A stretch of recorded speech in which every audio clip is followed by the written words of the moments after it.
Bienvenidos, héroes y soñadores, a un viaje que atraviesa 3000 años de gloria y tragedia. Estamos en el año 1200 a.C., en las costas ardientes de Troya, donde un hombre desafió el destino, los dioses y la muerte misma. Aquiles, el guerrero invencible, el alma de la Ilíada de Homero, cuya furia y humanidad aún resuenan en el corazón del mundo en 2025. Este no es un simple documental, es una odisea épica que desentraña la vida de un semidios, desde su nacimiento tocado por las aguas divinas hasta su legado inmortal en nuestra era. ¿Era Aquiles un guerrero real, un mito poético, o un símbolo eterno de la lucha humana? Hoy, exploraremos sus batallas, sus miedos, su fe y los misterios que aún nos persiguen. Suscríbete ahora, activa la campana y prepárate para una historia que no solo cuenta el pasado, sino que desafía lo que significa ser un héroe. Que comience la leyenda de Aquiles. Imagina un mundo antiguo, envuelto en el humo de los altares y el canto de los poetas. Estamos en Phthia, en la Grecia micénica, alrededor del año 1200 a.C., una tierra de reyes guerreros y dioses caprichosos. Aquí, en un palacio de piedra y madera, nació Aquiles, hijo de Peleo, rey de los Mirmidones, y Tetis, una ninfa marina de ojos como el océano al alba. Desde su primer aliento, Aquiles estaba destinado a ser más que mortal. Tetis, conocedora de los hilos del destino, sabía que su hijo enfrentaría un camino cruel. Los oráculos habían hablado, Aquiles moriría joven, pero su nombre viviría por siempre. Desesperada por protegerlo, Tetis llevó al bebé a las orillas del río Estigia, un torrente negro que separaba el mundo de los vivos del inframundo. Sosteniéndolo por el talón, lo sumergió en las aguas sagradas, que lo envolvieron como una armadura invisible. «Mi hijo será invencible», susurró Tetis, según los mitos. Pero ese talón, apenas rozado por el río, sería su sombra, un recordatorio de que incluso los héroes son frágiles. Aquiles no era un niño, diría un poeta ficticio de Phthia, era un relámpago forjado por los dioses, listo para incendiar el mundo. Criado en las montañas de Tesalia, Aquiles fue entregado al centauro Quirón, un maestro de sabiduría y guerra. Bajo los pinos y las estrellas, Quirón le enseñó a cazar con la precisión de Artemisa, a correr más rápido que los ciervos, y a blandir una lanza como si fuera parte de su alma. Pero también le dio algo más, la música de la lira y los himnos a Zeus, porque un héroe no solo vive para la espada, sino para el honor. Entrené su cuerpo, pero su espíritu ya era indomable, diría Quirón en un relato imaginado. A los 12 años, Aquiles ya superaba a los hombres adultos en fuerza y velocidad. En los templos de Phthia, los sacerdotes sacrificaban toros a Apolo, rogando que el joven cumpliera su destino. Pero una profecía pesaba sobre él como una nube oscura. Tetis, con lágrimas en los ojos, le reveló el oráculo: «Hijo mío, tienes dos caminos. Una vida larga, pacífica, pero olvidada, o una corta, llena de gloria, pero sellada por la muerte». Aquiles, con la audacia de la juventud, eligió sin dudar. «Quiero que mi nombre viva para siempre», dijo, según los poetas. Esta elección no era solo personal, reflejaba la fe de los micénicos, que veneraban a sus héroes como puentes entre los hombres y los dioses. En esa era, los cultos heroicos llenaban los santuarios con ofrendas de vino y sangre, y Aquiles, con su belleza y su fuerza, parecía un semidios encarnado. Pero su destino lo llevaría lejos de Phthia, a una guerra que cambiaría la historia para siempre. El escenario cambia.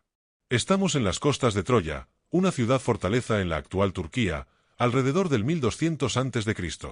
Sus muros, dice Homero, eran tan altos que desafiaban a los dioses. La guerra de Troya comenzó con un acto de pasión y traición. Paris, príncipe troyano, secuestró a Helena, la reina de Esparta, esposa de Menelao. Los griegos, unidos bajo Agamenón, rey de Micenas, juraron recuperar a Helena y castigar a Troya.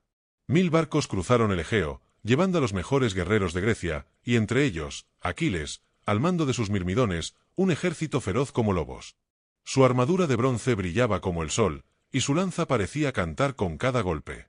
La Ilíada lo describe arrasando ejércitos troyanos, su velocidad y fuerza imparables. «Cantaré la cólera funesta de Aquiles», escribe Homero, y esa cólera definió los primeros años del asedio.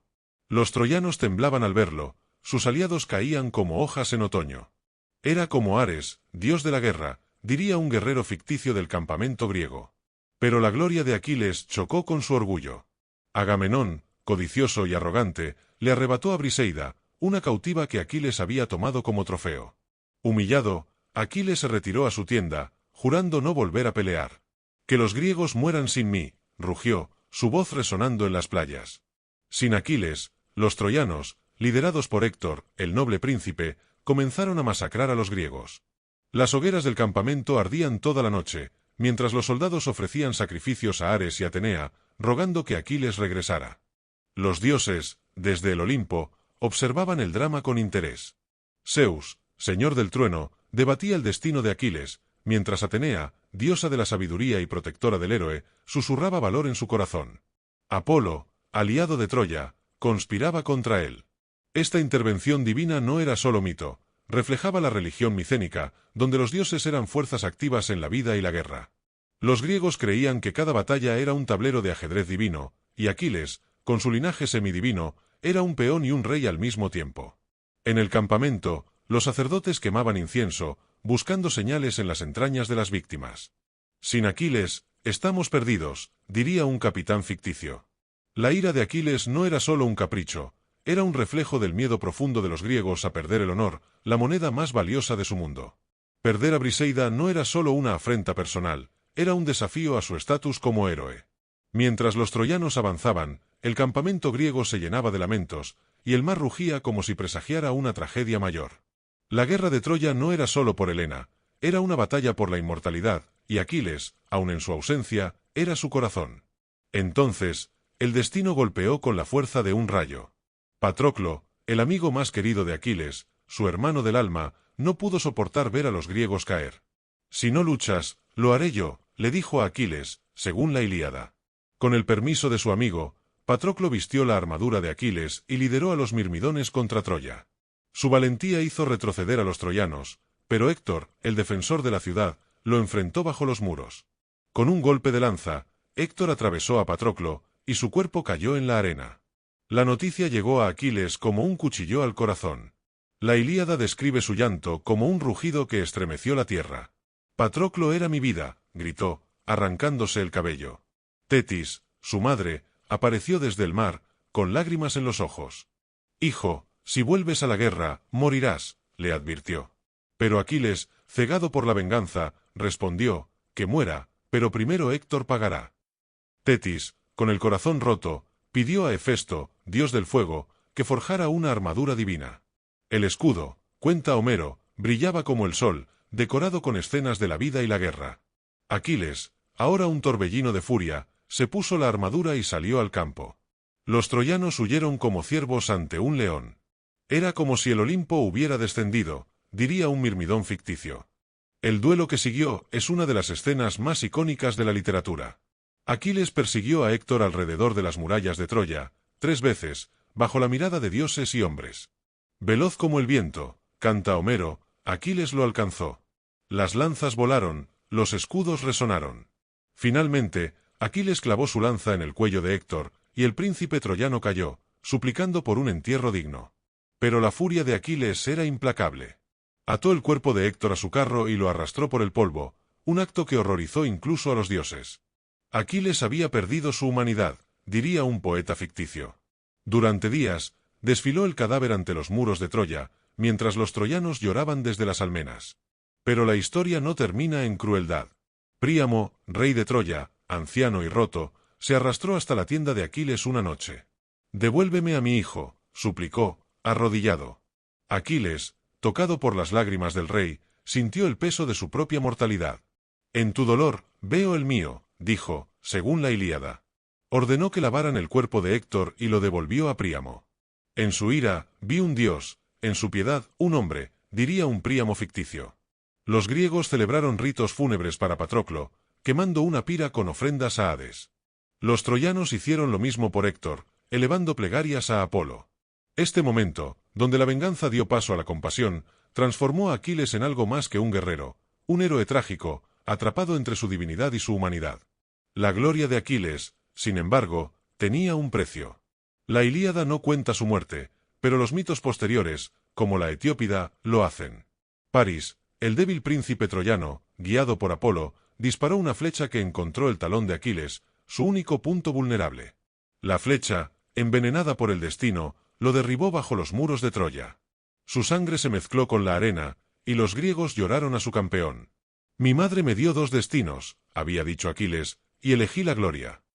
Su muerte no fue el fin. Los mirmidones llevaron su cuerpo a una pira, donde lo incineraron con honores. Sus cenizas, mezcladas con las de Patroclo, fueron enterradas en un túmulo junto al Helesponto. Los griegos construyeron santuarios en su honor, ofreciendo vino, toros y cantos. Aquiles no murió, su espíritu vive en el viento, diría un sacerdote ficticio de la época.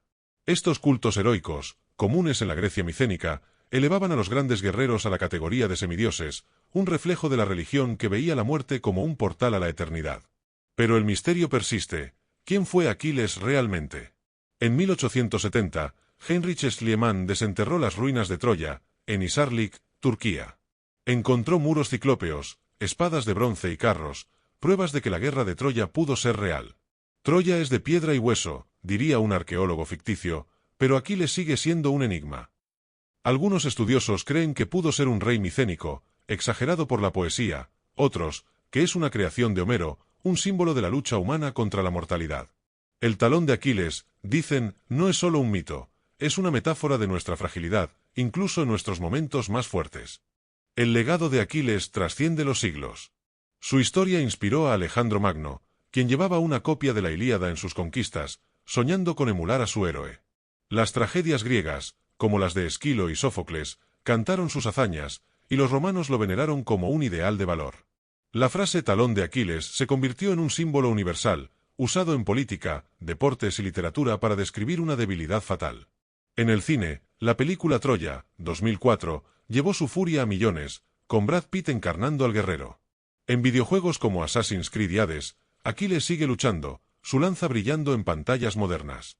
En 2025, los museos de Atenas exhiben estatuas de Aquiles, sus ojos de mármol mirando a los visitantes. En las ruinas de Troya, los turistas caminan sobre las arenas donde, según la leyenda, cayó. Aquiles no murió, vive en cada alma que busca gloria, diría un poeta ficticio de nuestro tiempo. Su historia nos desafía a enfrentar nuestros propios miedos. Aquiles sabía que la muerte lo esperaba, pero eligió la gloria sobre la seguridad. En un mundo moderno lleno de batallas, políticas, personales, espirituales, Aquiles nos pregunta, ¿qué estás dispuesto a sacrificar por la eternidad? Su fe en la gloria, su miedo a ser olvidado, y su humanidad en medio de la guerra lo hacen eterno. Hoy, en 2025, Aquiles es más que un mito, es un espejo. Nos recuerda que todos tenemos un talón vulnerable, pero también un fuego interior que puede arder para siempre. ¿Qué habrías elegido tú? ¿Una vida larga y tranquila, o una corta pero inmortal? Comenta abajo y dinos qué significa ser un héroe para ti. Suscríbete, comparte este viaje épico y únete a la comunidad que mantiene viva la leyenda. La guerra de Troya terminó, pero la historia de Aquiles sigue luchando en nuestros corazones. Que su nombre resuene por siempre, y que su gloria inspire a generaciones futuras. Esto es Aquiles, el héroe inmortal.